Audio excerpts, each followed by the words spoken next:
The Miami Hurricanes had the 97th ranked rushing offense last year in college football, but I have reason to believe things are going to get much, much better. You are Locked On Canes, your daily podcast on the Miami Hurricanes, part of the Locked On Podcast Network, your team every day.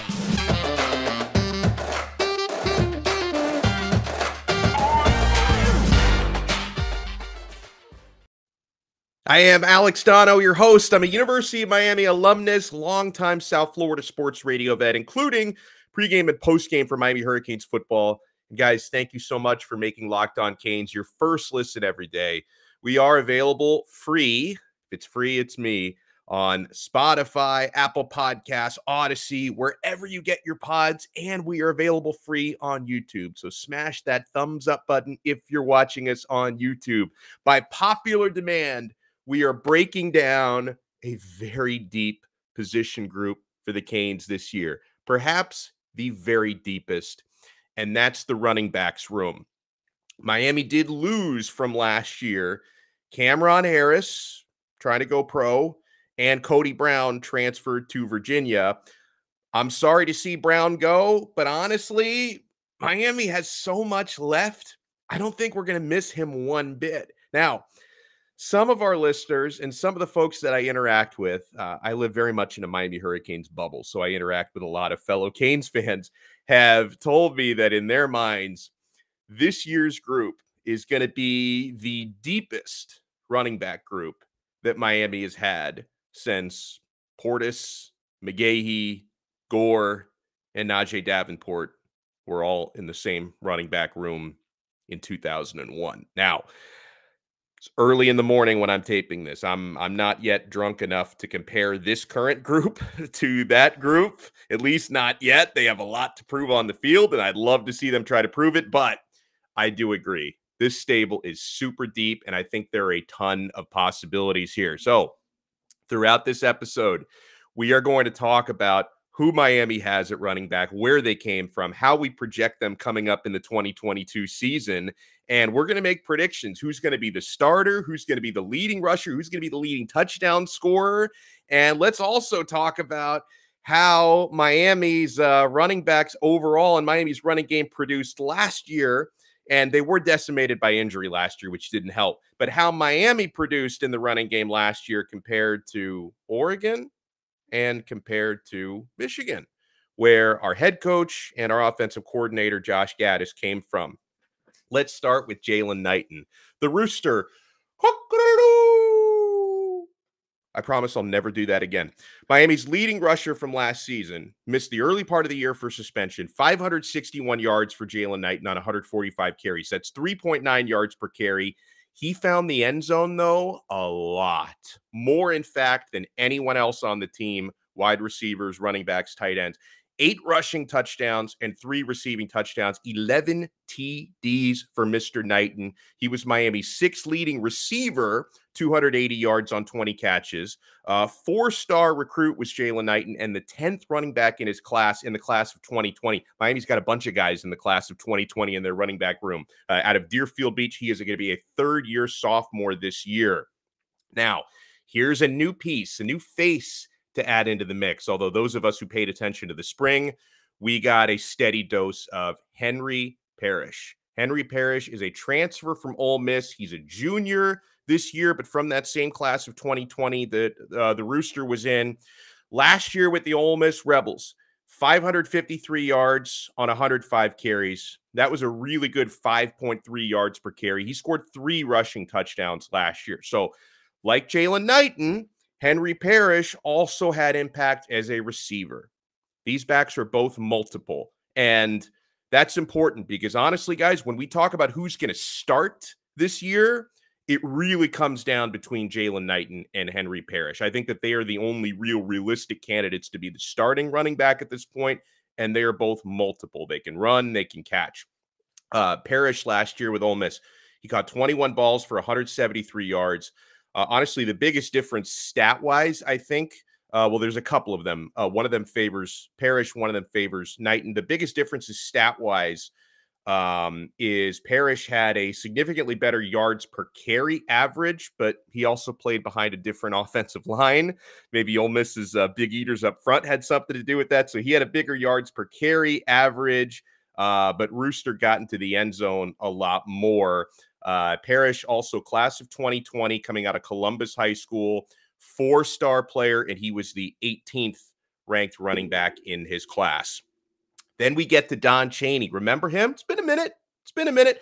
Lost most of his season last year. Went down in September with an ACL tear. Got just 11 carries for 44 yards last season before getting injured. But the year before that, he got some PT as a true freshman. He had 68 carries in 2020 for 322 yards, 3 touchdowns. That was a good freshman campaign, 4.7 yards per carry. I mean, honestly, it's funny. You go back to a couple of years ago when they were coming out of high school. I actually liked Cheney better than Knighton coming out of high school. He's another 4-star from that same class of 2020. Cheney's out of Belen Jesuit. He was the 11th ranked running back in that class, only 1 spot behind Knighton, who was the 10th ranked guy in that class. And I think Cheney, honestly, he can be every bit as good, maybe better than anyone else in Miami's backfield this year. I think the big question mark for Cheney is, coming off a serious injury and surgery, did not participate in spring because of it. Knighton was actually also out for spring with an injury of his own. But, for Cheney, coming off the ACL, how is he recovering from that? And how is he going to bounce back from it? Now, these days, bros, you never know. The surgeries have gotten so good.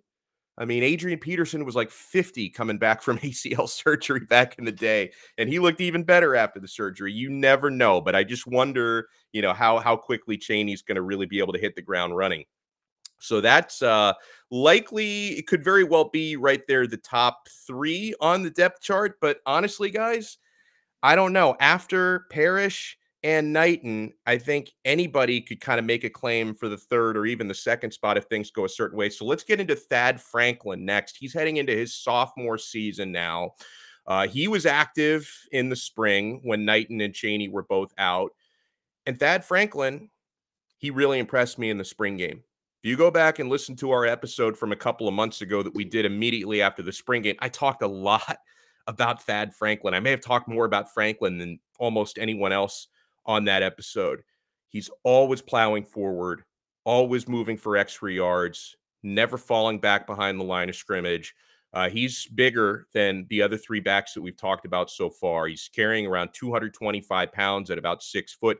Now, he has, I think, talked about dropping a little bit of weight. Hopefully, if he does trim up a little bit, hopefully he finds that Goldilocks zone where hopefully he loses just enough weight to get a little extra speed, but he doesn't lose too much weight that would make him lose any of his power, because I think that could really be the niche that he carves out for himself in this backfield. You want to have a guy who's a little bit bigger, a little bit stronger, a little bit more of a bruiser.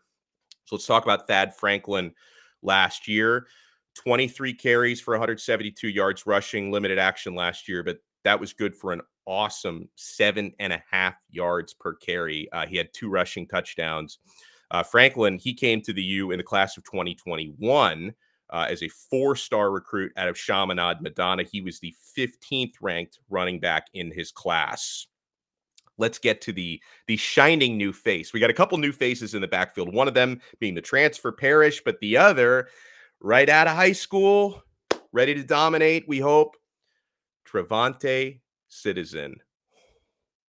So excited about the possibilities for this player. He's a true freshman, 4-star out of what's becoming a really, really rich recruiting ground, the state of Louisiana. 4-star out of Lake Charles, Louisiana. To put it frankly, I cannot wait to see what TreVonte Citizen can do this season. I don't know how much he's going to play, but with the liberal red shirt rules we have these days where you can play a lot without burning that red shirt, I think we're going to see him get a decent amount of touches this season. And the better he is, the more touches he's going to get.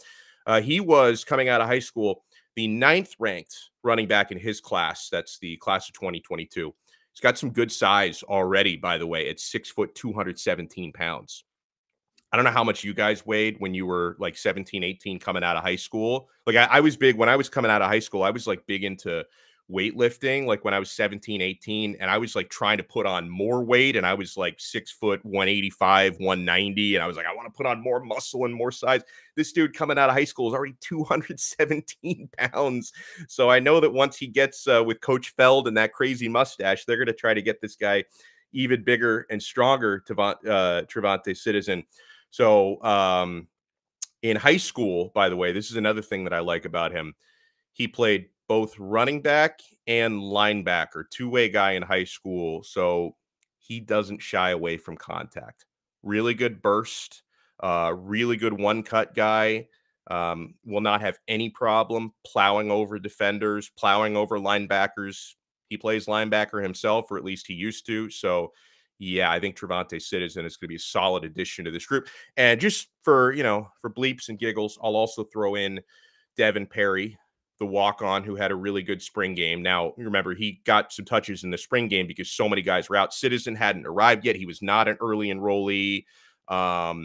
Cheney and Knighton were both out injured. So we saw a walk-on have a really good spring game. Devin Perry was a really good sort. Like, he wasn't on the roster. It took everybody a long time to figure out who he was. I mean, honestly, I don't know how much playing time, if any, he's possibly going to get in this running back group.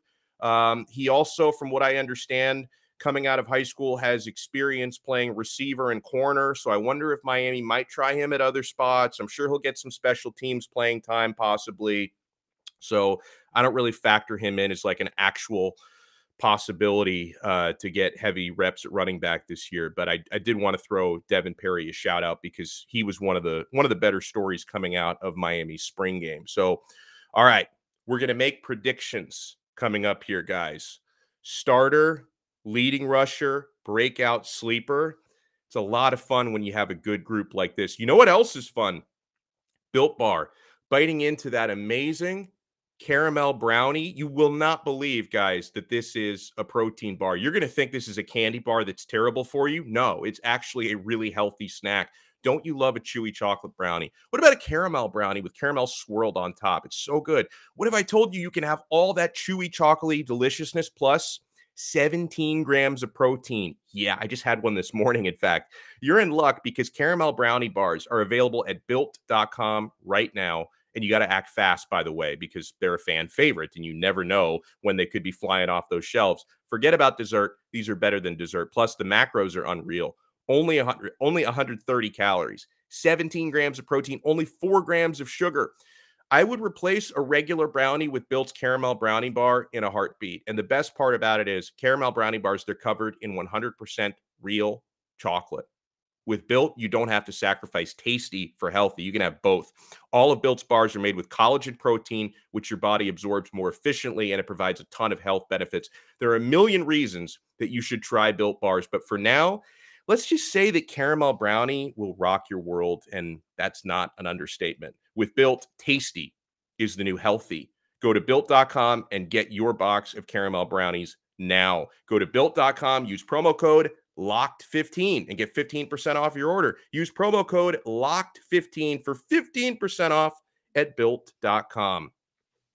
We have an important favor to ask you guys. We have put together a survey so we can learn more about listeners like you and make your favorite Locked On podcasts like this even better. This is your opportunity to tell us what you like and don't like about Locked On podcasts. So go to lockedonpodcast.com/survey right now to get started. It's not going to take very long, and everyone that completes a survey can qualify for a chance to win one of 10 $100 Ticketmaster gift cards. To take our audience survey, go to lockedonpodcast.com/survey. And thank you for your help. And thank you so much for making Locked On Canes your first listen every day. So, what are our predictions for the running back position this coming year? I'll give you mine, and then I will take yours as well, because we did receive some tweets. You guys are awesome. Make sure you follow the show on Twitter at Locked On Canes, and we will follow you back. So who's going to be the starter? Who's going to be the leading rusher? Who's going to be the breakout player? Now, with a running back room that's this deep, let me give you the names again here. Jaylan Knighton, Henry Parrish, Don Chaney, Thad Franklin, TreVonte Citizen. With a running back room this deep, I don't think it matters a whole lot who takes the first snap, like who the starter is, because I think there's going to be some rotation there. 3 or 4 of these guys, I think, are going to get a significant amount of burn this year. Now, I am predicting, some of you will agree with this. Some of you, as I've already seen on Twitter, are going to disagree with this. I think Henry Parrish is going to be the starter. I think he's the overall most well-rounded guy when it comes to running between the tackles, blocking, and catching passes. Let's not forget about blocking. And I also think in Henry Parrish's case, he may be new to the team, but he's not as new to the coaching as the rest of these guys. I think he's got a leg up, having already been coached by Miami running backs coach Kevin Smith, who he was with at Ole Miss last year. So if Parrish does end up getting the most snaps, he'll probably be Miami's leading rusher in terms of yardage, maybe by a small margin. So I do predict Henry Parrish is going to be the starter. And I got to throw a shout out where a shout out is due. I remember having a conversation on this podcast about the running backs before the spring game. Like, this was maybe the first week of spring practices. And we had on our pal Brian Monroe, former University of Miami punter, who's been, he went to, I think, pretty much all the spring practices, spring game. He watched everything up close. And he told me very early on, he said, that Henry Parrish, yeah, you can expect him to start. That this guy's the total package. Very well-rounded back, right? So in a very deep group, Parrish could be the guy that rises to the top, or at least the guy who gets the first snaps in those games. But I think the person who's going to score the most touchdowns is going to be Jaylan Knighton. And listen, for the Rooster fanboys out there, if you're like, how dare Donno say that he's not going to be the starter? We love the Rooster. The Rooster's going to start. Don't be mad at me, because the Rooster is going to get plenty of run. And I think he's going to be crowing in the end zone a lot this year. He's the best home run threat that we have, right? Knighton can take it to the house on any carry or any catch. Get that man the football in space. He's going to make people miss. He's going to make linebackers and safeties look foolish, and he could take it to the house. And yeah, I'll reiterate, he led Miami in touchdowns last year. 11 total touchdowns, 8 running, 3 receiving. Want a prediction? I think we're going to see 15, 16 touchdowns from Rooster this year. I think that touchdown output is going to go up. It's going to go to the moon, unlike my stock portfolio right now. Rooster will go up to the moon. Now, another prediction, it's not too difficult to make, but I think Thad Franklin, with his size and his power, should get hefty amount of work in short yardage situations, deep red zone situations. Certainly has a role to play there. That's why I don't want him to lose too much of his size, because he's going to be the guy who's going to get you some of those short yardage touchdowns. And then honestly, I think both Don Chaney and TreVonte Citizen, they're candidates to break out this year. I mean, Chaney's been around for a couple of years, bad luck with injury last year, so we haven't seen him in a long time. But I loved this guy coming out of high school. I love the looks that we got on him in his first season. Had a really good true freshman campaign. As long as he comes back strong from that knee injury, he could be a real dangerous player this year. And then in the case of TreVonte Citizen, once you get into like the dog days of the season, late October, early November, and you start to have, because listen, running back it's a physical position. You're getting hit on almost every play. It does a number on your body. Once we get later in the year and the mileage and some of the minor nicks and bruises start to pile up on the other running backs, that's when I think you're going to start to see TreVonte Citizen get more opportunities. And he could have maybe the type of late season breakout, to bring it back to 2001, the type of late season breakout that Frank Gore had that year. And it also, the timing could be good for TreVonte Citizen around that time, because since he wasn't an early enrollee, he's a little bit behind the learning curve, right? He's not yet accustomed to college ball and to Miami's offense. So probably around midseason is when he'll get fully up to speed and fully in rhythm. So that's going to be a really exciting thing to watch. Now, let's look at a couple of really important stats that tell a story here for how much Miami's running game and short yardage needs to improve. Now, we've been talking about running backs for the last 20 minutes, okay? we all know so much of their success is going to hinge on offensive line play and on coaching and scheming, right? That running backs just don't magically make 6-7 yards per carry appear. It's a team job, right? I mean, getting a first down, scoring a touchdown, 11 guys have to be on the same page to do that. Short yardage last year for Miami, piss poor, terrible, awful, no good, very bad. The Hurricanes ranked 110th in the country in a stat that's called power success rate. Now, I found this stat courtesy of Inside the U at 24/7 Sports. So the Hurricanes 110th in power success rate. That is defined because you're like, what does that mean? I'll tell you what it means. Power success rate is defined as percentage of runs on third or fourth down, 2 yards or less to go, that achieved a first down or a touchdown. So basically, it's a short yardage conversion of a third or fourth down. 1 or 2 yards, you either move the sticks or you get into the end zone. UM's power success rate last season was 59.4%. And again, 110th in the country. There's not that many more teams than 110. I think there's 130 in FBS. So you were 110th out of like 130. That's not good. Okay. Meanwhile, our head coach came from Oregon. We know Mario Cristobal loves to build, recruit, coach up offensive lines. He's got his friend Alex Mirabal, who's one of the better offensive line coaches in the country. How did Oregon do in their power success rate? Well, compared to Miami's 110th, Oregon ranked 10th. So they were literally 100 spots better than Miami in power success rate. Now, Rome was not built in a day. Do I think Miami's going to go from 110th to 10th? Probably not. But can they go from 110th to 50th? Maybe. And Miami, by the way, in 2021, Miami as a team had 20 rushing touchdowns. Oregon had 37 rushing touchdowns.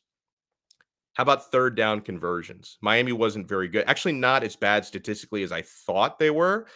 But Miami's third down conversion rate overall, third and short, third and long, third and whatever, their overall third down conversion rate was 59th in the country. So like average, I guess. Probably below average for Power 5, but average overall. Oregon, meanwhile, was 4th in third down conversion. Overall third down conversion. The coach you brought in had a team that was 4th last year. You were 59th. Michigan, where our offensive coordinator came from, Josh Gaddis, Michigan last year was 10th in third down conversion. So you had a coach that was 4th, a coach that was 10th, and a team that was 59th last year. So we have to hope that is going to improve. We're going to get you guys' takes on running backs when we come back here on Locked On Canes, part of the Locked On Podcast Network, your team every day. Thank you so much for making Locked On Canes your first listen each and every day. We're available free wherever you get your podcasts and available free on YouTube. So I asked you guys, who is going to be Miami's leading rusher this season? And give me your thoughts on the running back core. And Jason replied to us at Locked On Canes. He says, I need to see some summer and fall camp. I still think Cheney is the best back on the roster, but he basically missed spring ball. He did miss spring ball. I'd guess Parrish now if I had to. So good guesses there. Jesse Jasper replied to us at Locked On Canes. He says, I say whoever of the bunch stays healthy will get the most. They are all explosive. Real talk, that may end up being the way it goes. I pride myself in being like a glass half full, optimistic type of guy. So just in my mind's brain, I just assume everyone's going to be fully healthy. Everything's going to be perfect. And Miami's going to rush for like 400 yards per game. And you're going to have like 4 guys that average 100 yards per game.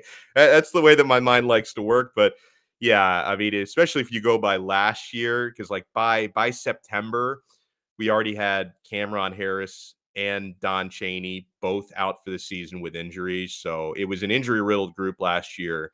And that's probably a good shout out by Jesse that like whoever stays the healthiest might end up being the leading rusher.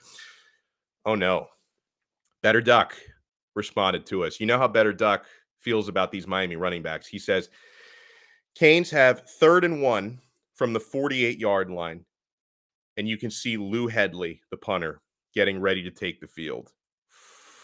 I don't think Duck has a whole lot of faith in Miami converting on short yardage this year. Our pal Rodney King writes, the Rooster will be the leading rusher because he has that home run threat, he says, every time he touches the ball. And Jason, who's at Canes Chief on Twitter, oh, I love me a good hot take. He says, hot take, running back competition will create a monster or multiple monsters, he says. Not one of those players should feel comfortable. They will have to scratch and claw their way to greatness. Amen to that, my brother. And listen, we already had one running back transfer out, which I'm sure had a lot to do with seeing all the competition he's going to have this year. And yeah, it's going to be a really, really, really deep room. And there's probably going to be certain weeks where we're like, oh, you know what? No, Don Chaney, he's the best running back on this team. And then the next week, Henry Parrish, that's the best running back on this team. Or Jaylan Knighton, don't you forget about that's the best running back on this team. I think a number of these guys are going to have explosive, successful games throughout the year. And you're going to keep everybody sharp because they're always going to be looking over their shoulder. What's the guy behind me doing? What's the next guy on the depth chart doing? Am I comfortable in my spot? If I'm the number 1 guy or the number 2 guy, you're going to have 2 or 3 other running backs breathing down your neck. And I absolutely love that. All right, this is going to be a very busy remainder of the week here on Locked On Canes. We're going to be talking on Thursday's episode with our recruiting expert, John Garcia Jr.